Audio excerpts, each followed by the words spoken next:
Organización territorial administrativa en los diferentes niveles para efectos de la acción administrativa.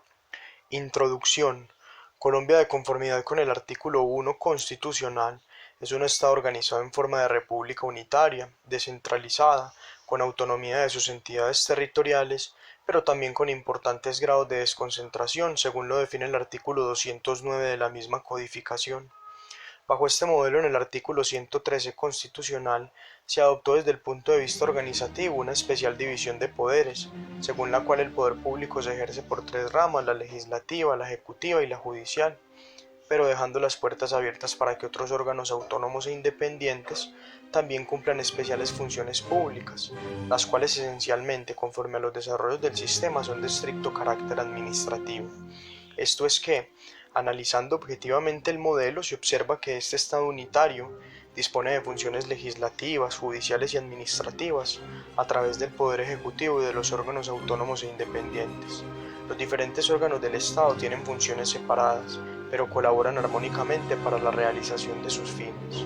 Ahora bien, desde la perspectiva del Poder Ejecutivo del Estado, que es el que llama la atención para efectos de nuestro estudio, el régimen jurídico constitucional y legal ha determinado en la práctica que es el único de los poderes que funciona de manera descentralizada a través de la existencia de entidades territoriales, es decir, el nivel territorial o descentralizado territorial a que se refiere el artículo 1 constitucional, y de entidades descentralizadas por servicios, conservando en todo caso un nivel central de la administración importante para efectos de la articulación de todo el sistema. Tratándose de las entidades territoriales, según lo definido por el artículo 286 constitucional, estamos frente a organismos de derecho público con capacidad suficiente dentro de los términos de la Constitución y la ley para ser depositario de competencias y funciones que deben ser desarrolladas con el grado de autonomía que la misma norma fundamental y el legislador le otorgue, en un ámbito territorial predefinido. La entidad territorial debe ser necesariamente autónoma. En este sentido, la mencionada disposición Constitución se interrelaciona indubitablemente con lo dispuesto en el artículo 1 constitucional, que establece como principio fundamental de la organización del Estado el de la autonomía de las entidades de esta naturaleza.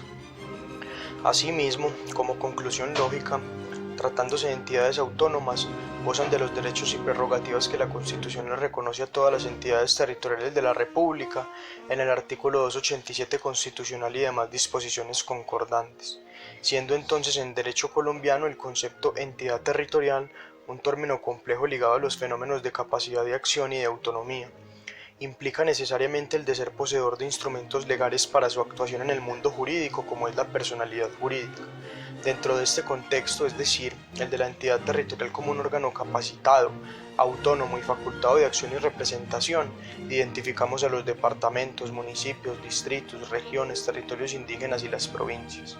En la realidad actual de estas entidades tan solo tienen existencia funcional las tres primeras. Las demás están pendientes de los correspondientes desarrollos legales. La Ley 489 de 1998 fue promulgada con el fin de reglamentar los numerales 15 y 16 del artículo 189 de la Constitución Política del 91.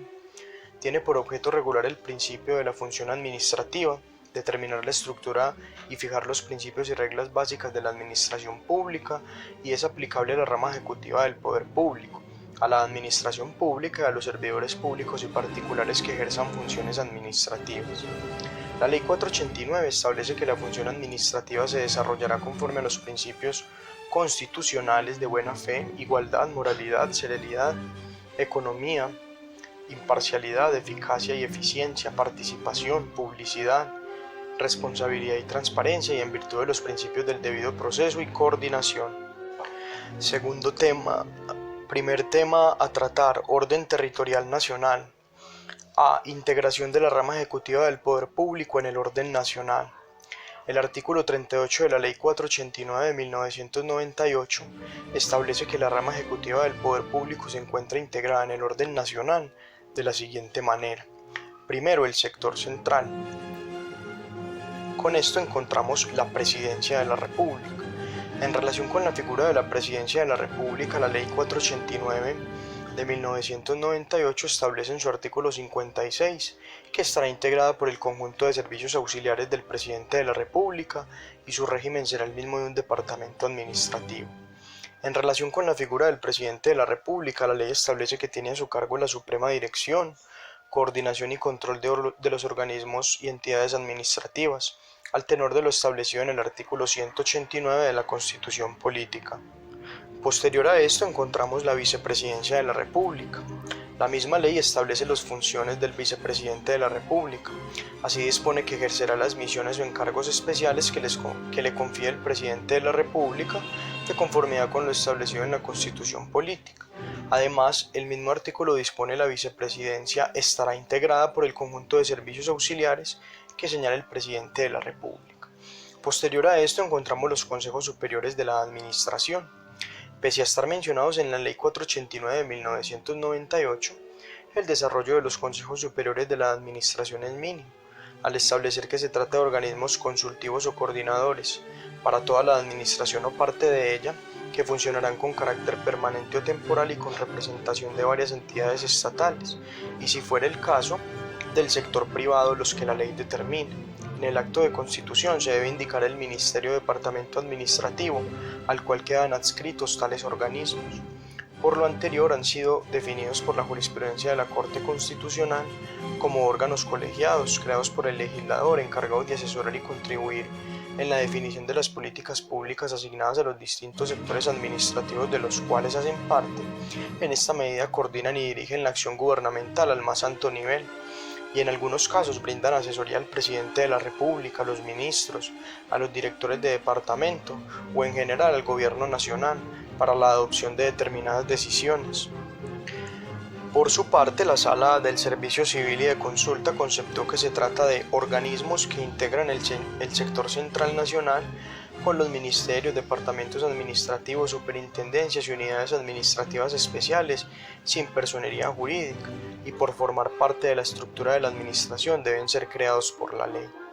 Los consejos superiores de la administración, consultivos y de primer nivel actualmente son, primero, la Comisión Asesora de Relaciones Exteriores, segundo, el Consejo Nacional de Planeación, tercero, la Comisión de Ordenamiento Territorial, cuarto, el Consejo Nacional de Ministros, quinto, el Consejo Nacional de Política Económica y Social, sexto, el Consejo Superior de Comercio Exterior, séptimo, el Consejo Superior de Seguridad y Defensa Nacional, octavo, el Consejo Nacional de Política y Seguridad Ciudadana, nueve, el Consejo Nacional de Ciencia y Tecnología, hoy Consejo Asesor de Ciencia, Tecnología e Innovación, y 9, el Consejo Nacional, y 10, el Consejo Nacional de Competitividad. Posterior a esto encontramos los ministerios y departamentos administrativos. La Constitución y la ley se refieren a los ministerios y a los departamentos administrativos y se encargan de establecer su régimen de creación, organización, objetivos y funcionamiento, pese a lo cual no hay una definición de esas entidades. Así el artículo 150 de la Carta Política hace referencia a las funciones del Congreso, establece que una de ellas es la de determinar la estructura de la Administración Nacional y crear, suprimir o fusionar ministerios y departamentos administrativos, entre otros. El numeral 16 del artículo 189 le da al Presidente de la República la facultad para modificar su estructura, y el artículo 206 dispone que el número, denominación y orden de procedencia de esas entidades está determinado por la ley, la cual establece tanto para los ministerios como para los departamentos administrativos, que son objetivos primordiales de la formulación y adopción de políticas, planes generales, programas y proyectos del sector administrativo que dirigen. Al respecto, ni la ley ni la jurisprudencia se han encargado de establecer un concepto. Sin embargo, tenemos que por definición un ministerio es el departamento del gobierno de un estado, encabezado por un ministro que tiene bajo su competencia un conjunto de asuntos determinado. Lo anterior está estrictamente relacionado con las funciones establecidas en la ley, pues a partir de ella se definen los ministerios como entidad administrativa. Así en el artículo 59 de tan mencionada ley se establecen de manera enunciativa las funciones que corresponden a los ministerios, íntimamente relacionados con el cumplimiento de sus objetivos. En cuanto a los ministros y jefes de departamentos administrativos, en su artículo 208 la Constitución establece que son los jefes de la administración en sus respectivas dependencias, bajo la dirección del presidente de la República, quienes tienen la función de formular las políticas de su despacho, dirigir la actividad administrativa y ejecutar la ley, y son los voceros del gobierno ante el Consejo. Siguiendo con esto encontramos las superintendencias y las unidades administrativas especiales sin personería jurídica. Las superintendencias sin personería jurídica hacen parte del sector central. Establece la ley que son organismos creados por la ley con autonomía administrativa y financiera y sin personería jurídica, que cumplen funciones de inspección y vigilancia, y aquellas establecidas en la ley que las crea o las que le sean delegados por el presidente de la República. Por su parte, las unidades administrativas especiales son organismos creados por la ley, con la autonomía administrativa y financiera que les señala la ley de creación, sin personería jurídica y que cumplen funciones administrativas, tendientes a desarrollar o ejecutar programas propios de un ministerio o departamento administrativo. Segundo tema, del sector descentralizado por los servicios. Hacen parte del sector descentralizado por servicios las entidades enumeradas por la ley, cuyo objeto principal sea el ejercicio de funciones administrativas, la prestación de servicios públicos o la realización de actividades industriales o comerciales, con personería jurídica, autonomía administrativa y patrimonio propio. Pese a su autonomía administrativa como órganos del Estado, están sujetas al control político y a la dirección del órgano de la administración al cual se encuentran adscritos. Las entidades del sector descentralizado están sujetas al ordenamiento jurídico colombiano y su régimen es el que establece la ley que las crea. La creación de las entidades descentralizadas se realiza por ley, acuerdo, ordenanza, dependiendo si se trata de entidades del orden nacional, departamental o municipal respectivamente o con su autorización. Siguiendo con esto encontramos los establecimientos públicos.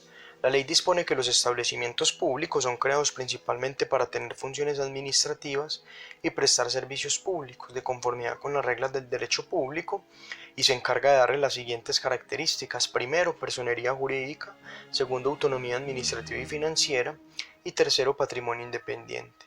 Se encarga la ley de establecer que la autonomía administrativa y financiera se ejerce conforme a los actos que los rigen, y en el cumplimiento de sus funciones deben ceñirse a la norma que los creó y a sus estatutos internos.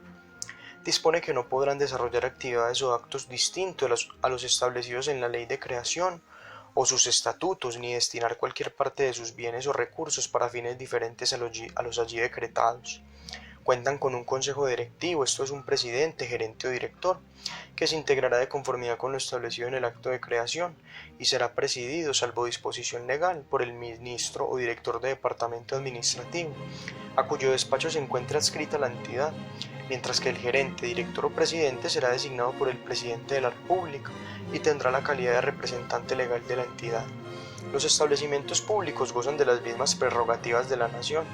Los actos que celebren los establecimientos públicos tendrán la naturaleza de administrativos y se sujetarán a las normas del derecho administrativo, mientras que los contratos estarán sujetos a las normas del Estatuto Contractual, Ley 80 de 1993, sin perjuicio de las normas especiales.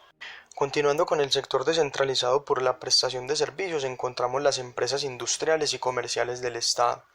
Se trata de organismos que desarrollan actividades de naturaleza industrial o comercial y de gestión económica, de conformidad con las reglas del derecho privado, salvo excepciones legales. La ley les otorga las siguientes características: primero, personería jurídica; segundo, autonomía administrativa y financiera; y tercero, capital independiente. Las empresas industriales y comerciales del Estado hacen parte de la rama ejecutiva del poder público, salvo disposición legal en contrario, razón por la cual gozan de los mismos privilegios y prerrogativas de las entidades territoriales, excepto cuando compitan con empresas privadas, pues no podrán ejercer esas prerrogativas o privilegios que pueden implicar una vulneración de los principios de igualdad y libre competencia. Su dirección y administración está a cargo de una junta directiva y un gerente o presidente, quien será el representante legal de la entidad. Los actos y contratos que celebren las empresas industriales y comerciales del Estado para el desarrollo de su actividad se sujetarán a las disposiciones del derecho privado y al Estatuto de la Contratación Estatal respectivamente. Además, podrán estas entidades asociarse entre sí o con entidades territoriales, las cuales se regirán por las reglas establecidas en el acto de creación y por el Código de Comercio, salvo excepciones legales. Continuando con esto encontramos las superintendencias y las unidades administrativas especiales con personería jurídica, pues se trata de entidades descentralizadas con personería jurídica, autonomía administrativa y patrimonial, y su régimen está sujeto al del acto de creación, y en lo no previsto por este se aplicará el régimen de los establecimientos públicos. Continuando con esto encontramos las empresas sociales del Estado y las empresas oficiales de servicios públicos domiciliarios.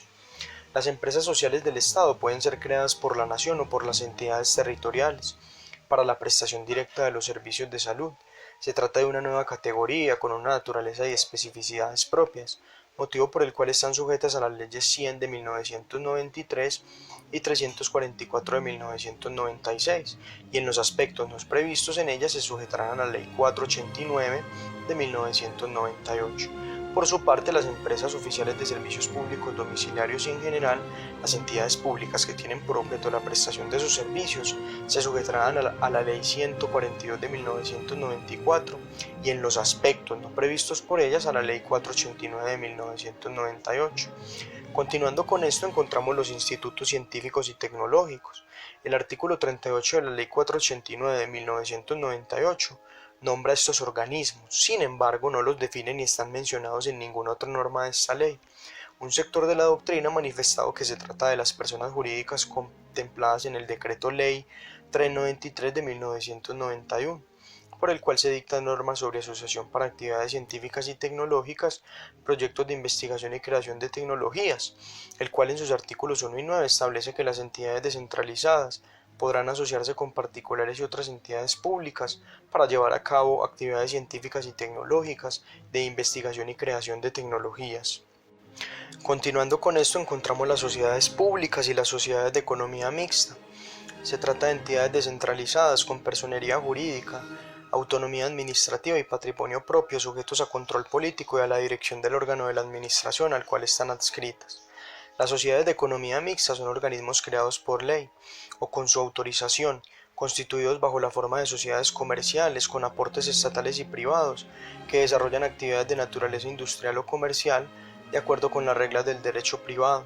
Se consideran empresas de economía mixta con independencia del porcentaje de participación del Estado en los aportes sociales. Sin embargo, la ley establece además que cuando el Estado posea el 90% o más de su capital social, su régimen será el previsto para las empresas industriales y comerciales del Estado. En lo relativo a la participación del Estado, la ley señala que en el acto de constitución de la sociedad de economía mixta deben determinarse las condiciones para ellos, si se tienen carácter nacional, departamental, distrital o municipal, así como su vinculación a los organismos encargados del control al que se encuentran sujetas. La representación de las acciones de capital público corresponde al ministro o al director del departamento administrativo a cuyo despacho se halle vinculada a la sociedad.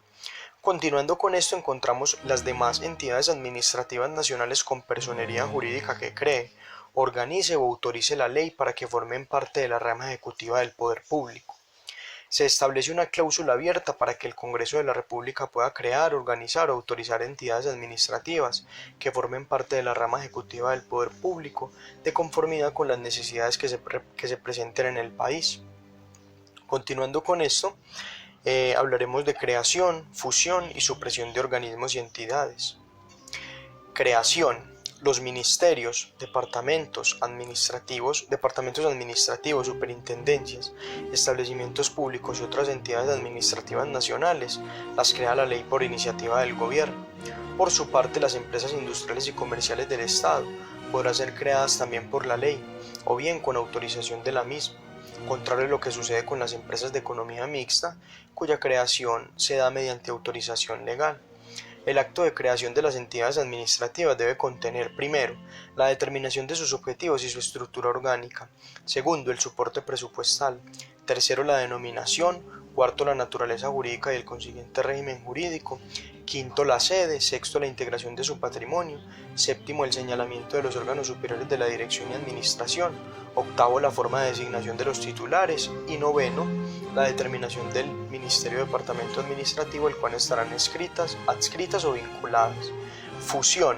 El presidente de la República podrá disponer la fusión de las entidades y organismos de la Administración, de conformidad con las facultades dadas en el artículo 189, numeral 15 de la Constitución Política, siempre que presente al menos alguna de las siguientes situaciones. Primero, cuando la institución absorbente cuente con la capacidad jurídica, técnica y operativa para desarrollar los objetivos y las funciones de la fusionada, de acuerdo con las evaluaciones técnicas. Segundo, cuando por razones de austeridad fiscal o de eficiencia administrativa sea necesario concentrar funciones complementarias en una sola entidad. Tercero, cuando los costos para el cumplimiento de los objetivos y las funciones de la entidad absorbida, de acuerdo con las evaluaciones técnicas, no justifiquen su existencia. Cuarto, cuando exista duplicidad de funciones con otras entidades del orden nacional. Quinto, cuando por evaluaciones técnicas se establezca que los objetivos y las funciones de las respectivas entidades o organismos deben ser cumplidas por la entidad absorbente. Y sexto, cuando la función sea aconsejable como medida preventiva para evitar la liquidación de la entidad absorbida. Cuando se trate de entidades financieras públicas, se atenderán los principios establecidos en el Estatuto Orgánico del Sistema Financiero. Se establece también que la entidad absorbente cumplirá con el objeto de la entidad absorbida, además del que le es propio. Supresión. El presidente de la República puede ordenar la supresión, disolución y consecuente liquidación de entidades del orden nacional, siempre que, primero, los objetivos señalados al organismo o entidad en el acto de creación hayan perdido su razón de ser; segundo, los objetivos y funciones a cargo de la entidad sean transferidos a otros órganos nacional o a las entidades del orden nacional. Las evaluaciones de la gestión administrativa, efectuadas por el Gobierno Nacional, aconsejen su supresión o la transferencia de funciones a otra entidad. Y cuarto, así se concluya por la utilización de los indicadores de gestión y de eficiencia que emplean los organismos de control y los resultados de ellos obtenidos cada año, o exista duplicidad de objetivos o de funciones esenciales en otra u otras entidades. Siguiendo con esto, encontramos lo relacionado con el orden territorial departamental. Los departamentos hacen parte de las entidades territoriales y, de conformidad con el artículo 297 constitucional, el Congreso Nacional puede decretar la creación de nuevos departamentos con el cumplimiento de los requisitos establecidos en la ley, y el siguiente artículo aclara que tienen autonomía para la administración de sus asuntos seccionales y la planificación y promoción del desarrollo económico y social dentro de su territorio. Estos entes territoriales ejercen funciones administrativas, de coordinación y de complementariedad de la administración municipal, actúan como intermediarios entre el orden nacional y el municipal y prestan los servicios que determine la ley. De la anterior definición se puede extractar las características del departamento. Pues bien, se trata de una entidad territorial, su régimen se encuentra en la Constitución y en la ley, son creados por el Congreso Nacional, previa verificación de requisitos establecidos en la Ley de Ordenamiento Territorial, cuentan con autonomía administrativa, con funciones administrativas, de coordinación y complementariedad de acción a la administración municipal, sirven de puente de comunicación entre esta y el orden nacional. Cada departamento cuenta con una entidad de orden político-administrativa en los términos del artículo 299 de la Constitución Política. Esto es la Asamblea Departamental, órgano de elección popular integrada por no menos de 11 miembros ni más de 31, la cual goza de autonomía administrativa y presupuesto. Su función principal es ejercer control político sobre la administración departamental. Sus integrantes cumplirán periodos de 4 años y están sujetos al régimen de inhabilidades e incompatibilidades definidos por la ley, con funciones determinadas en la Constitución y la ley. De conformidad con la población, recursos económicos y naturales y circunstancias sociales, culturales y ecológicas, la ley podrá establecer para uno o varios departamentos diferentes capacidades de gestión administrativa y fiscal. La cabeza del departamento es el gobernador, quien será jefe de la administración seccional y el representante legal del departamento. Su función principal es actuar como agente del presidente de la República para el mantenimiento del orden público y la ejecución de la política económica general, así como para los asuntos que mediante convenios la nación acuerde con el departamento. Cumplen periodos de 4 años y es un cargo de elección popular. La norma constitucional aclara que no podrán ser elegidos para el periodo inmediatamente siguiente. Posterior a esto encontramos todo lo relacionado con el orden territorial municipal. El municipio es una división político-administrativa de un estado, establecida con el fin de ejercer en un determinado territorio y sobre una población funciones de gobierno local dentro de los parámetros, limitaciones y autonomía fijados constitucional o legalmente. En el caso colombiano no existe un concepto integral de municipio. La Constitución lo entiende como la entidad fundamental. Sobre este elemento volveremos más adelante al tratar el municipio como una entidad territorial de la división político-administrativa del Estado, prestataria de los servicios y obras que les encomiende la misma norma fundamental y la ley. Sin embargo, en algunas disposiciones encontramos elementos característicos que nos permiten diseñar operativamente una aproximación conceptual del fenómeno municipal. En este sentido, tenemos que se le entiende como entidad territorial de la República, con personería jurídica creado por norma administrativa departamental de carácter general que desarrollan las competencias y funciones asignadas por norma superior en un territorio y para una población bajo la jurisdicción de un alcalde, que tiene por finalidad prestar los servicios, construir las obras que demanda el progreso local, ordenar el desarrollo de su territorio, promover la participación comunitaria, el mejoramiento social y cultural de sus habitantes, todo conforme a los parámetros y disposiciones constitucionales o legales. En el caso colombiano observamos analizar el concepto de municipio, que no existe un criterio normativo único para su identificación y ubicación. Tanto el constituyente como el legislador nos proporcionan una serie de elementos que unos delinean la idea de lo que podría ser la institución municipal. No obstante, se han incluido en el nuevo texto dos disposiciones constitucionales que definen perfectamente la naturaleza del municipio. Son estos los artículos 286 y 311. Estas normas, desde un punto de vista teórico-conceptual, al hablar de municipio se refieren a una entidad territorial fundamental de la organización política del Estado colombiano, es decir, además de las prerrogativas que le otorga el hecho de compartir el carácter de entidad territorial, se les pretende destacar dentro del conglomerado de entidades como la primera entre ellas. Esta situación no es más que el reconocimiento del antiguo postulado municipalista, que pretendía encontrar en la institución el vínculo directo entre el Estado y los ciudadanos, el punto de encuentro primario, inmediato o más cercano entre la población y sus instituciones, el lugar inevitable de todo ser humano en todos los instantes de su existencia. No existe persona que no habite un municipio y, por lo tanto, que dicho ente, como institucionalización inmediata del poder público, deba ofrecerle respuestas permanentes a sus entidades como miembro de dicha comunidad.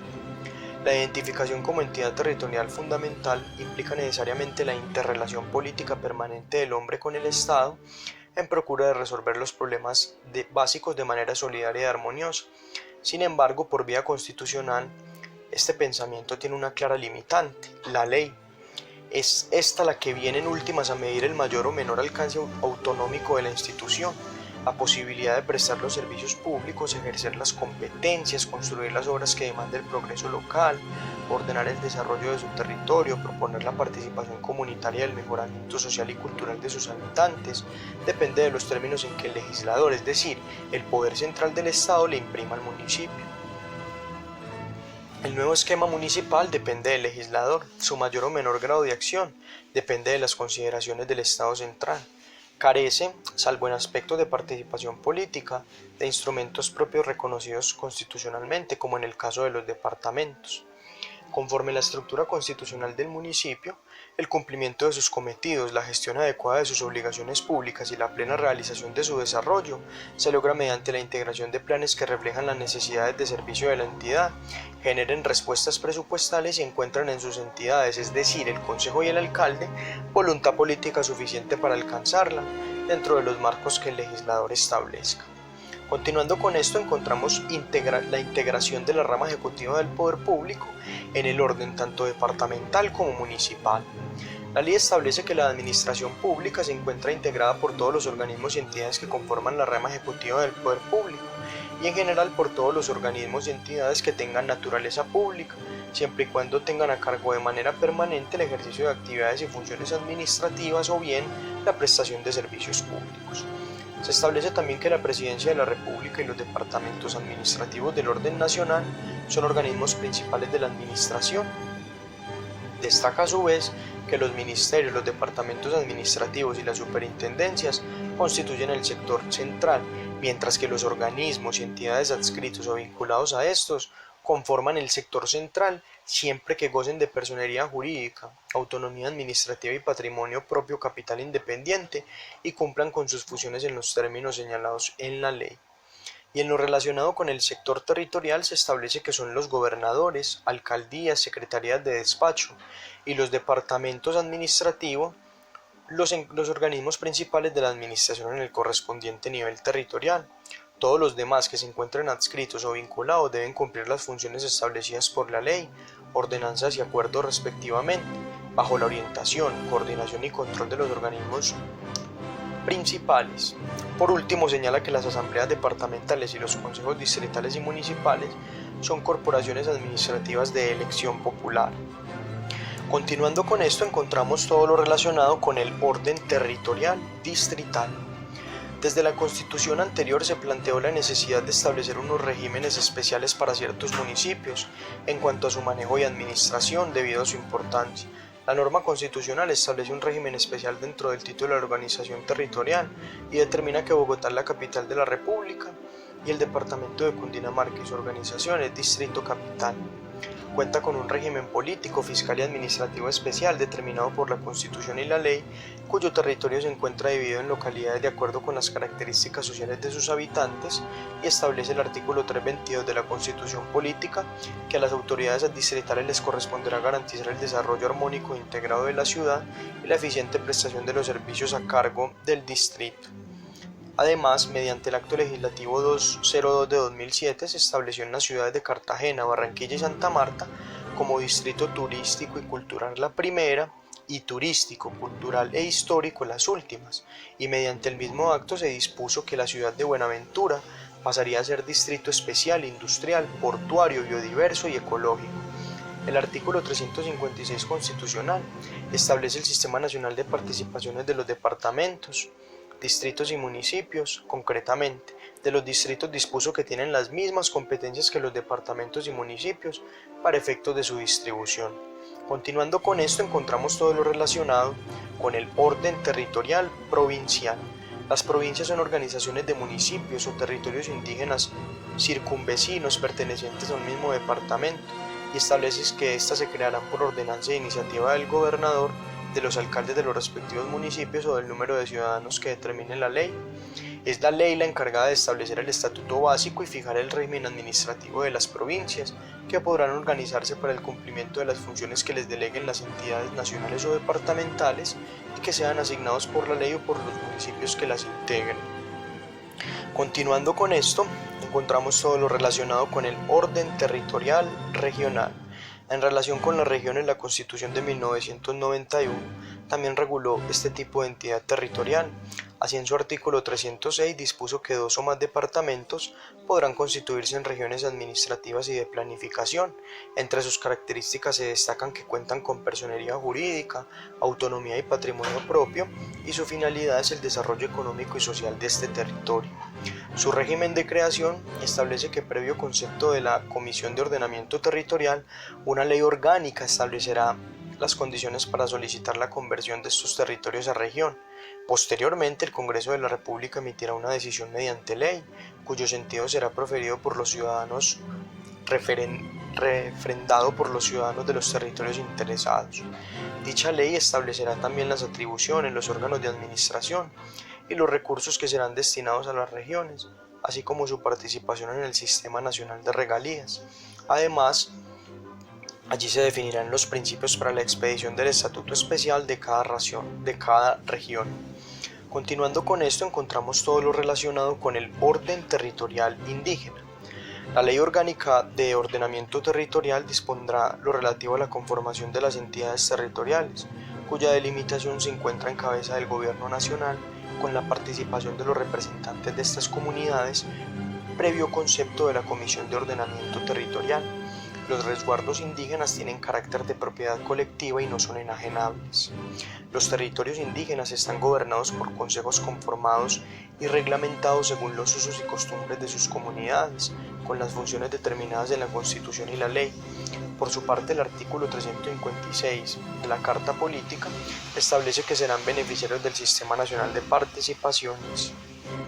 Continuando con esto, encontramos otras divisiones territoriales para el cumplimiento de los cometidos estatales y la prestación de servicios. Uno de esos es las áreas metropolitanas, En la actualidad, debido al avance industrial y comercial, entre otros, se prevé esta figura para los eventos en los cuales dos o más municipios tengan relaciones económicas, sociales y físicas que los doten de características de área metropolitana, de manera que puedan organizar como una entidad administrativa encargada de programar y coordinar el desarrollo armónico e integrado de todo el territorio bajo su autoridad. Además, bajo esa figura se cumplen los fines esenciales del Estado, al racionalizar la prestación de los servicios públicos a cargo de quienes la integran, y en virtud del principio de colaboración pueden incluso prestar en común algunos de dichos servicios. Adicionalmente, puede existir colaboración para ejecutar obras de interés metropolitano. Establece la Constitución que será la Ley de Ordenamiento Territorial la encargada de establecer el régimen administrativo y fiscal de carácter especial para dichas entidades. Ahora bien, ordena la Carta que se garantice que los órganos de administración de las áreas metropolitanas tengan la adecuada participación de las respectivas autoridades municipales, y dispone que la misma ley debe señalar la forma de convocar y realizar las consultas populares que decidan la vinculación de los municipios al área metropolitana. Cumplida la consulta popular y aprobada por supuesto los alcaldes y consejos municipales de los respectivos municipios que integran el nuevo ente territorial, protocolarizarán la formación del área y definirán sin sujeción a la ley sus atribuciones, financiación y autoridades. Siguiendo con esto encontramos las asociaciones de municipios. El decreto 1390 de 1976 definió las asociaciones de municipios como entidades administrativas de derecho público del orden intermunicipal que cuentan con personería jurídica y patrimonio propio e independiente del de los municipios que lo integran. Establece esta ley que una de sus características es que se rigen por sus estatutos propios. Ahora bien, se dispone que gozan de los mismos derechos, prerrogativas, exenciones y privilegios acordados por la ley a los municipios para el desarrollo de su objeto. Entre sus finalidades están realizar proyectos de planeación, financiación y ejecución de obras para la prestación de servicios públicos, y su creación está sujeta al cumplimiento de unas condiciones determinadas por ley. Cabe resaltar que esta figura es una de las tantas que se sustentan en la garantía constitucional de libertad de asociación. Continuando con esto, también encontramos corporaciones autónomas regionales, reguladas en la Ley 99 de 1993.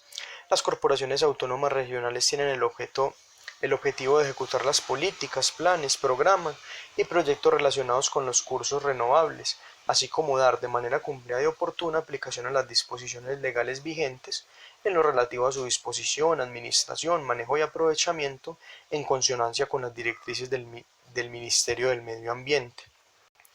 Pasamos a otro tema titulado Sistema Nacional de Control Interno. El control administrativo de los organismos o entidades que conforman la administración es ejercido por el Presidente de la República. Sin embargo, la ley establece que existe un control interno en cabeza de los ministros y directores de departamentos administrativos, el cual debe orientarse a constatar y asegurar que las actividades y funciones de los organismos y entidades que integran su respectivo sector se cumplan en armonía con las políticas gubernamentales, bajo el cumplimiento de los principios ya mencionados en este capítulo y de conformidad con los planes y programas adoptados. Ahora bien, aclara la ley que este control no versa sobre los actos específicos, que en virtud de la naturaleza de las entidades conforme a la ley, le compete expedir a sus órganos internos, salvo en el caso del presupuesto anual, el cual debe ser sometido a los trámites y aprobaciones señalados en la Ley Orgánica de Presupuesto. Pasamos a un siguiente tema, titulado Funciones administrativas por particulares. El ejercicio de auditoría realizado por las autoridades administrativas, en especial las superintendencias, es parte integral de las atribuciones de poder público administrativo que le han sido asignadas para el cumplimiento de los cometidos públicos y el debido ejercicio de las funciones de control, vigilancia y supervisión. Dicho ejercicio está vinculado con el de atribuciones públicas, su delegación o asignación en terceras personas, si estas son privadas, implica, en los términos del artículo 210 constitucional, un pronunciamiento legal previo que en parte se entiende dado por los artículos 110 y siguientes de la Ley 489 de 1998, los cuales fueron objeto de revisión constitucional por la Corte Constitucional por vía de la acción de inconstitucionalidad, delimitando el alcance de esa asignación excepcional de atribuciones administrativas a particulares mediante las sentencias C866 y C702 de 1999. De conformidad con lo dispuesto en la Ley 489 de 1998, la atribución de las funciones administrativas a particulares debe estar sujeta a las siguientes reglas y condiciones. Primero, la regulación, el control, la vigilancia y la orientación de la función administrativa corresponderá en todo momento dentro del marco legal a la autoridad o entidad pública titular de la función, la cual en consecuencia debe impartir las instrucciones y directrices necesarias para su ejercicio. Segundo, sin perjuicio de los controles pertinentes por razón de la naturaleza de la actividad, la entidad pública que confiera la atribución de las funciones debe ejercer directamente control en el cumplimiento de las finalidades, objetivos, políticas y programas que deban ser observados por el particular. Tercero, por motivos de interés público social y en cualquier tiempo la entidad o autoridad que ha atribuido a los particulares el ejercicio de las funciones administrativas puede dar por terminada la autorización. Cuarto, la atribución de las funciones administrativas debe estar precedida de acto administrativo y acompañada de convenios, previo agotamiento del procedimiento y conforme a lo dispuesto en el artículo 111 de la Ley 489 de 1998. Quinto, la celebración del convenio y el consiguiente ejercicio de funciones administrativas no modifica la naturaleza ni el régimen aplicable a la entidad o persona privada que reciba el encargo de ejercer funciones administrativas. No obstante, los actos unilaterales están sujetos en cuanto a su expedición y requisitos externos e internos a los procedimientos de comunicación e impugnación a las disposiciones propias de los actos administrativos. Igualmente, si se celebran contratos por cuenta de las entidades privadas, los mismos se sujetarán a las normas de contratación de las entidades estatales. Sexto, los representantes legales de las entidades privadas o de quienes hagan sus veces, encargadas del ejercicio de funciones administrativas, están sometidos a las prohibiciones e incompatibilidades aplicables a los servidores públicos en relación con la función conferida. Séptimo, los representantes legales y los miembros de las juntas directivas u órganos de decisión de las personas jurídicas privadas que hayan ejercido funciones administrativas no podrán ser contratistas ejecutores de las decisiones en cuya regulación y adopción hayan participado. Octavo, sin perjuicio de los contratos pertinentes y por razón de la naturaleza de la actividad, la entidad pública que confiera la atribución de las funciones ejercerá directamente un control sobre el cumplimiento de las finalidades, objetivos, políticas y programas que deban ser observados por el particular. Conforme a lo expuesto, el ejercicio de funciones públicas administrativas por terceros particulares está sujeto al trámite y procedimiento indicado y claramente definido por la ley y la jurisprudencia de la Corte Constitucional. Obsérvese cómo de este procedimiento está excluido el concepto de contrato de prestación de servicios profesionales, que de por sí no constituye la vía legal adecuada para asignar funciones a particulares. Si lo que espera del particular la administración no es que ésta la reemplace en el cumplimiento de sus funciones, sino que la acompañe de manera permanente con carácter de independencia funcional y jerárquica, sin configurar ni reunir los elementos de una relación laboral y simplemente asesorándolo en la ejecución de sus atribuciones. Entonces la vía adecuada es la del contrato de prestación de servicios profesionales.